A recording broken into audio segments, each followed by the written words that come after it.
ሰላም ተማሪዎች ይህ 11ኛ ክፍል ዩኒት 2 ሌሰን 2 ኮፐንስ ክላይሜት ክላሲፊኬሽን የሚለው ሌሰናችን ነው።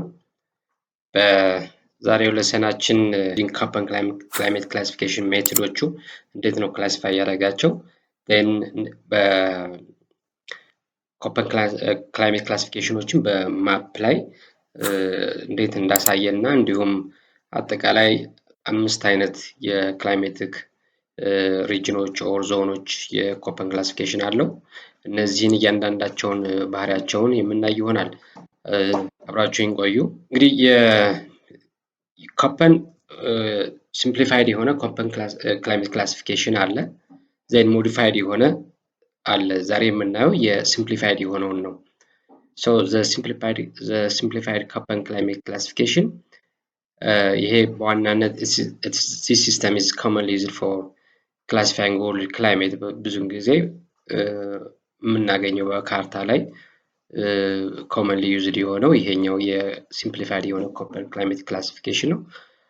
ለምንድነው የምንጠቀመው ከተባለ ይሄንን because it is simple and strong aligned with climatic areas, natural vegetation and soil type ነው። ስለዚህ ከነዚህ ጋራ aligned የሆነ ስለሆነ climatic ኤሪያው ከክላይሜቲክ ኤሪያዎች ከናቹራል ቬጂቴሽን እና ከሶይል ታይፕ ጋር በጣም ሊንክድ የሆነ ስለሆነ ይሄንን በጣም የምንጠቀመው ይሄንን የኮፐን ክላይሜቲክ ክላሲፊኬሽን ነው ማለት ነው። The method recognizes that most vegetation types respond immediately to climate inputs, particularly temperature and moisture fluctuations, and is based on dominant vegetation types. So ይሄኛው በዋናነት ቤዝድ ያደረገው የኮፐን ክላይሜት ክላሲፊኬሽን ባለፈው በዩኒት 1 ሌሰናችንም የቴምፕሬቸር እና ፕሬሲፒቴሽን ቤዝድ እንዳደረገ አይተናል። ሶ ያንን ነው አሁንም እየደገምነው ያለነው። So therefore based on temperature and precipitation he mapped Ecoton or the zone where two biomes meet. So እንግዲህ ይህንን ቴምፕሬቸር እና ፕሬሲፒቴሽን መሰረት አድርጎ ኮፐን ምን አድርጓል? ኢኮቶን ወር የሁለት የተለያየ ቴምፕሬቸር እና ፕሬሲፒቴሽን የሚያገኙ ቦታዎችን መገናኛ ቦታን ያንን በካርታ ላይ ማስመር ችሏል ማለት ነው። ያን ቦታ ኢኮቶን እንለዋለን። ያ ቦታ ሁለት ዞኖች የተለያዩ ባዮማስ ያላቸው ቦታዎች የሚገናኙበት ቦታ we call it ኢኮቶን እንለዋለን። ሶ ይሄን ማስመር ችሏል ኮፐን። እንግዲህ ኮፐን ለመጀመሪያ ጊዜ ይሄንን ስኪም ኦር ክላይሜት ክላሲፊኬሽን ስኪም ፐብሊሽ ያደረገው in 1900 ነው and revised it in 1940. so እንደገና በ1940 ሪቫይዝድ አድርጓል። የመጀመሪያው ግን 1900 ላይ እንደሆነ ነው።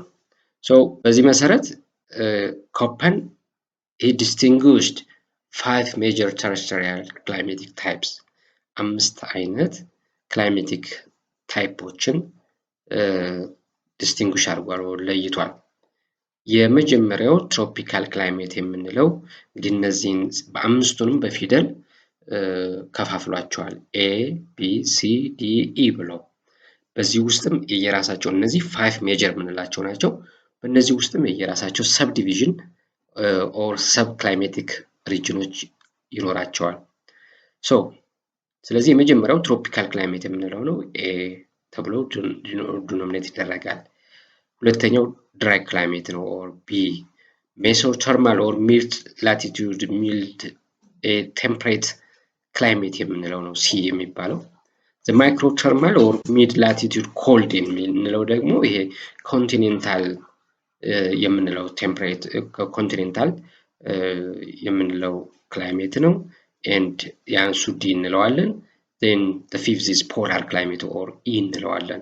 እንግዲህ በዚህ በካርታ ላይ እንደምታዩት እዚህ ላይ ትሮፒካል ክላይሜት የምንለው ይሄ ሰማያዊ አካባቢ በዛበት እንግዲህ ቅድም እንዳልኳችሁ በጣም የሬን ፎረስት ኤሪያ ነው። ይሄ በጣም ደማቅ የሆነው ሌሎቹ ደግሞ በዛው የትሮፒካል ክላይሜት ታይፕ ያላቸው ሆነው እነዚህ በጣም ሃይ ሬንፎል እና ሃይ ቴምፕሬቸር ያለባቸው አካባቢዎች ናቸው። ሶ ትሮፒካል ክላይሜት የምንላቸው ኤዎቹን ነው እነዚህ ሰማያዊዎቹን ነው ማለት ነው የሚያካትተው አራውንድ ዘ ኢኩዌተር የሚገኙትን። ድራይ ክላይሜት የምንለው ቢ ላይ ቢ የሚባለው ነው። የቢ ኮለምን እንደምታዩት ቀይ፣ ቢጫ የሆኑት አካባቢዎች እነዚህ ሞቃታማ አካባቢዎችን የሚያካትተው ኤሪያን ይህንን አካባቢ we call it the dry climate እንለዋለን ማለት ነው። the mesothermal or mid latitude mid የሚባለው or temperate የሚባለው የሲ ግሩፕ እነዚህ ናቸው። እንደምታያቸው እዚህ ሲ ግሩፕ ናቸው። ይሄ ኦልሞስት አረንጓዴ እና ሰሟት ቢጫ ባህሪ ያላቸውን ኤሪያዎችን የሚያካትተው ይሄ ሜሶተርማል ቴምፕሬት የምንለው ነው፣ ሲ የምንለው ማለት ነው። the fourth microthermal or continental ያልኳችሁ ነው። or continental or mid latitude cold የተባለው ዲ የዲ ዘሮች እነዚህ ኦልሞስት እነዚህ ሰማያዊ የተወሰነ ኤሪያ ላይ ኮንቲኔንታል የምንላቸው እነዚህ ላይኞቹን አረንጓዴዎቹን እነዚህ አረንጓዴ መሰል ላይኞቹ እነዚህን አካባቢዎች የያዘው ኦልሞስት ኖርዘርን ፓርት ኦፍ the continent የሚገኙ ናቸው። ኢንቴሪየር ኦፍ ዘ ኮንቲኔንት ሞር ኦፍ የሚገኙ ናቸው። ፖላር ክላይሜት የምንለው የመጨረሻዎቹ ይሄ ጥቁር የምናገኛቸው እነዚህ ጥቁርና ነጭ እነዚህ ላይኞቹ የመጨረሻዎቹ የኮንቲኔንታል ኦር ፖላር ክላይሜት እንላቸዋለን። ሶ ኮፐን በ5 ሜጀር ቴሬስትሪያል ክላይሜት ከፍሏቸዋል ማለት ነው። ዓለምን በዚህ መልኩ ከፍሎታል። ሶ እንግዲህ ይሄ ደግሞ በዋናነት መጽሐፋችሁ ላይ ያለው ካርታ ነው። እዚህ ላይ እንደምታዩት ነው። ይሄ አረንጓዴው አካባቢ ትሮፒካል ያልነው ኤ ያልነው ነው። ይሄ ቢጫ አካባቢ የምናየው ደግሞ ቢጫው የሆነው ቢ የተባለው ነው። እዚህ ይሄኛው ደግሞ ቴምፕሬት ያልነው ነው። ይሄ ወደ ብርቱካናማ አይነት የሆነው እሱ ደግሞ የቴምፕሬት ያልነው ነው። ይሄኛው የምታዩት ደግሞ ይሄ ሮዝ እንበለው እሱ ደግሞ የፐርፕል ማለት እሱ ደግሞ የኮንቲኔንታል የሚባለው ክላይሜት ነው ማለት ነው። ዘረስት ነጭ የሆነው እዚህ ደግሞ ፖላር የምንለው ነው ማለት ነው። እዚህ ላይ መግለጫውን እዚህ ላይ ማየት ትችላላችሁ። ሶ እንግዲህ በዚህ መልኩ ነው የከፋፈላቸው ኮፐን በ1900 ማለት ነው። እስቲ አንድ ባንድ እናያቸው። እስቲ ደግሞ አሁን ምን አይነት ባህሪ ያላቸው የሚለው ሶ the first one is tropical climate ነው የምናየው። tropical climate it is ባህሪው high temperature throughout the year። ይሄ እንግዲህ ከዚህ ቀደም በ10ኛ ክፍላችሁም ትምህርታችሁም የተማራችሁት ቴምፕሬቸር ኢኩዌተር አካባቢ የሚገኘው ሃይ ቴምፕሬቸር የሚገኝበት ሃይ ቴምፕሬቸር throughout the year የሚገኝበት አቨሬጅ አኑዋል ቴምፕሬቸሩ above 18 ዲግሪ ሴንቲግሬድ የሆነው እዚህ ሰማያዊ ሆኖ የምታዩት አካባቢ ማለት ነው። አጠቃላይ ከኢኩዌተር ዙሪያ ያሉት ማለት ነው። and it has significant rainfall ዝናብም ኃይለኛ ዝናብ ያለበት አካባቢ ነው በአለም ደረጃ ይሄ አካባቢ። so particularly in the rainforest subtypes with no dry season so በተለይ ደግሞ ይሄኛው በጣም ደማቅ የሆነው የትሮፒካል ኢኳቶሪያል ሬንፎረስት የምንላቸው አካባቢዎች ናቸው። እነዚህ ከትሮፒክ ውስጥ ማለት ነው። so እነዚህ ደግሞ በጣም ኃይለኛ ዝናብ ያለባቸው ናቸው። humid conditions leading to lush vegetation and rich biodiversity በጣም ይሄ በተለያየ ቬጂቴሽን እና ሪች ባዮዳይቨርሲቲ በጣም ሊገለጽ የሚችል አካባቢ ነው ማለት ነው። ይሄ the second group is dry climate የምንለው or B ኮፐን ቢ ያለው ክላሲፊኬሽን ነው። ይህ ደግሞ እንግዲህ ደረቁ የምንለው እዚህ እንደምታዩት ቀይና ኦልሞስት ቢጫ የሆኑት አካባቢዎችን እነዚህ ዴዘርትን አካባቢ ብለን ዴዘርትና ሳቫና ብለን ኦር ሰሚ ዴዘርት ብለን ኦር ሳህል ያልናቸው አካባቢዎችን የሚያጠቃልለው ነው ማለት ነው። ይሄ አካባቢ so low precipitation ነው almost less than 250 mm per annum ይሄ በጣም ዝቅተኛ በተወሰነ አካባቢ ደግሞ በስቲፕ አካባቢዎች ላይ ቅድም እንዳልኳችሁ በሳህል አካባቢ ከ250 እስከ 500 ሚሊዮን ዝናብ ሊጥል ይችላል። ከዛ ውጭ ግን በደዘርቶቹ ከ250 ሚሊሜትር በታች የሆነ ሎው precipitation ነው ማለት ነው። ድራይ ኦር ክላይሜት ቢ የምንለው ማለት ነው። high evaporation rates generally exceed precipitation እንግዲህ ከዝናቡ በላይ ከሚጥለው በላይ evaporation ወይም የውሃ ትነት ከፍተኛ ነው እዚህ ድራይ ክላይሜት ኤሪያ ማለት ነው። vegetation is sparse with specialized plants like cacti and desert so እንግዲህ ይህን ያህል vegetation አለ የምንለው ኤሪያ አይደለም በዚህ በድራይ ክላይሜት ኦር ቢ ውስጥ rather እነዚህ ቡሾች የምንላቸው ኦር ዜሮፋይትስ የምንላቸው እንደ ካክቲ አይነቶቹ እንደ ግራር አይነቶቹ ቁጥቋጦዎቹ ሊኖሩ ይችላሉ። ከዛ ውጭ ግን ኦልሞስት ፑር ነው በቬጂቴሽን ደረጃ ማለት ነው። ድራይ ክላይሜት የምንለው ሎሮ ቢ የሚባለው። ሶስተኛው ኦር ክላይሜት ሲ የምንለው ሜሶተርማል ኦር ሚድ ላቲቱድ ኦር ሚድ ላቲቱድ ሚድ የሚባለው ነው። ይሄ ቴምፕሬት ክላይሜት ልንለው እንችላለን። እዚህ ላይ እንደምታዩት ኦልሞስት እነዚህ አረንጓዴ የምታዩቸው በሰሜንም በደቡብም ንፍቀ ክበብ የሚገኙት እነዚህ ቴምፕሬት ክላይሜት ናቸው። ሞደሬት የሆነ ቴምፕሬቸር ነው ያላቸው with seasonal variation. So there is no extreme temperature here. እዚህ አካባቢ ላይ ኤክስትሪም ቴምፕሬቸር የምንለው በጣም ሞቃት ወይ በጣም ቀዝቃዛ የምንለው ቴምፕሬቸር እዚህ ውስጥ አናገኝም ማለት ነው። Average temperature of the coldest month here is below 18 degrees centigrade and above less than below 3 degrees centigrade. ስለዚህ አማካኙ ከ3 ዲግሪ እስከ 18 ዲግሪ ባለው ውስጥ ነው ማለት ነው። So here some precipitation throughout the year የተወሰኑ አካባቢዎች እዚህ አካባቢ ቴምፕሬት ላይ ዝናብ በተወሰኑ ወቅቶች ላይ ያሉት በተለይ there is a distinct wet and dry season in certain subtypes ስለዚህ ደረቅና ዝናብ ወቅት የምንላቸው አካባቢዎች እዚህ አካባቢ distinct የሆነ በግልጽ የሚታወቁ ናቸው ማለት ነው። Diverse ecosystems including forests, grasslands and agricultural areas ስለዚህ ይህም በኢኮሲስተም ደረጃ ዳይቨርስ የሆነ ኤሪያ ነው ማለት ነው። አረንጓዴ የምታዩት እዚህ ላይ so this ሜሶተርማል or temperate climate የምንለው በአሁኑ ሰዓት temperate climate የምንለው ማለት ነው። And the fourth one is the microthermal or mid latitude cold ነው። ይሄ ደግሞ በዋናነት ኮንቲኔንታል ክላይሜት የምንለው በዋናነት በኮንቲኔንቶቹ ኢንተርናል የሚገኙ ኤሪያዎችን የሚያጠቃልል ነው። greater temperature extremes compared to temperate climate ከዛኛው ቅድም ካየነው ከቴምፕሬት ክላይሜት አንፃር ይሄኛው ኤክስትሪም ቴምፕሬቸሮች አሉ ማለት ነው። በጣም ቀዝቃዛና ሞቅ ያለ ማለት ጋፑ ሰፋ ያለ ነው ኤክስትሪም ነው ማለት ነው። ቀዝቃዛና ሞቃት ነው ማለት ነው።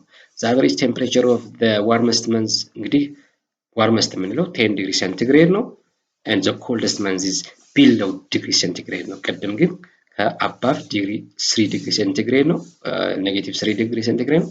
እዚህ ግን below ዲግሪ ሴንቲግሬድ ነው። ያ ማለት እንትኑ ኤክስትሪም ይሆናል ማለት ነው። ዲፈረንሱ ኦር ልጋፑ በሁለቱ በሞቃቱና በቀዝቃዛው መካከል ከዚህ ይሄ በታች በሆነ ቁጥር ይሄ ወደ ላይ በሄደ ቁጥር ጋፑ ይሰፋል ማለት ነው። so ይሄ typically found in the interior of the continents away from the moderating influence of oceans ስለዚህ ይህ አካባቢ በዋናነት ኢንቴሪየር አካባቢ የሚገኝ ማለት ነው። defined የሆነ seasons with cold winters and warm to hot summer defined የሆነ ሲዝኖች አሉት ማለት ነው። ማይክሮተርማል ኦር ሚድ ላቲቱድ አካባቢ ይሄ እንደምታዩት ነው እዚህ ካርታ ላይ ይህ አካባቢ የኮንቲኔንታል ክላይሜት የምንለው ማለት ነው። so the other is polar last one is polar climate የምንለው ነው። እዚህ እንደምታዩት ካርታ ላይ በአንታርክቲካንም እዚህ ግሪንላንድን and some part of the northern tip ላይ በዓለም ካርታ ላይ እንዲሁም እዚህ አካባቢ የተወሰነ ሂማሊያ ኦር ተራሮች በጣም ከፍተኛ ተራሮች አካባቢ ላይ እነዚህ በረዶ ግግር የሚሰሩ ተራሮች አካባቢ ላይ የሚገኝ ነው። it has extreme cold winters and summers በተለይ ዊንተር ላይ ኤክስትሪም ሆነ ቀዝቃዛ የሆነ በጋ ላይ በሁለቱም በሳመርም በዊንተርም ኤክስትሪም ኮልድ ነው። ግን በዊንተር ደግሞ በጣም የከፋ ነው ማለት ነው ኮልድነቱ። so the average temperature of the warmest month is below 10 degree centigrade እዛ አካባቢ 10 ዲግሪ ከ10 ዲግሪ ሴንቲግሬድ በታች ነው አማካኝ አመታዊ ቴምፕሬቸር ማለት ነው። given that all months are cold there is no real summer season ስለዚህ እዚህ አካባቢ real summer የምንለው የለም። that means there is precipitation is low primarily occurring as snow ስለዚህ ዝናቡ ነው የሚወርድ ምንም ብዙም የለም በበረዶ መልክ ብቻ ልናገኝ እንችላለን precipitation ከዛ ውጭ ግን there is no real summer የምንለው ክረምት የምንለው በዚህ አካባቢ በፖላር አካባቢ የለም ማለት ነው።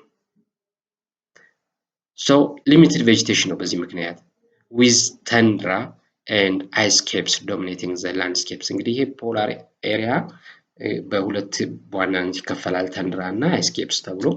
ይህን አካባቢ በዚህ ምክንያት ሊሚትድ ቬጂቴሽን ነው። እነዚህ አካባቢ ቬጂቴሽን የሌለባቸው አካባቢዎች ናቸው። ተማሪዎች እንግዲህ ይሄ በዋናነት እዚህ ላይ እንደምታዩት የጀነራል ስናጠቃልለው እነዚህ ኤ ሲ ዲ ኤንድ እነዚህ ኤ ሲ ዲ የሚባሉት በዋናነት ትሪ ግሮዝን ስቲሙሌት ያደርጋሉ። ማለት ፕላንት ቬጂቴሽን እንዲኖር እድል የሚፈቅዱ ናቸው። እነዚህ ኤ ሲ እና ዲ ያ ማለት ትሮፒካል ክላይሜት፣ ሜሶተርማል ኦር ሚድ ላቲቱድ ሚልድ እና ማይክሮ ተርማል ሚድ ላቲቱድ ኮልድ የምንላቸው እነዚህ ትሪ ግሮዝን ለትሪ ግሮዝ ምቹ ናቸው ማለት ነው። whereas the climates B and E are too dry and too cold ናቸው። ይሄኛው B በጣም ድራይ ነው፣ E በጣም ኮልድ ነው። በዚህ ምክንያት እነዚህ አካባቢዎች ለትሪ ግሮዝ የማይመቹ ናቸው ማለት ነው። ሌላ አንድ በኋላ ሞዲፋይድ ሲደረግ የኮፐን ክላሲፊኬሽን አንድ ሌላ ተጨማሪ ከአምስቱ የመጣ አለ። ዘ ሃይላንድ የሚባል ኤች ተብሎ የመጣ ነው። was later created to account for the significant climate changes in mountainous areas over a short distance። እዚህ ላይ በዋናነት በቀጣይ ቪዲዮአችን የዲቴል ክላሲፊኬሽኖችን የምናይ ስለሆነ እዚያ ውስጥ በዋናነት የኢትዮጵያን ክላይሜት ክላሲፊኬሽን ከኮፐን ክላሲፊኬሽን አንጻር እንዴት እንደሚታይም አብረን ስለምናይ እዚያ ላይ ዲቴል የምናየው ይሆናል። ለዛሬ ይዤላችሁ የቀረብኩት የነበረ። በቀጣይ በሌላ ቪዲዮ እስከምንገናኝ ደህና ቆዩኝ።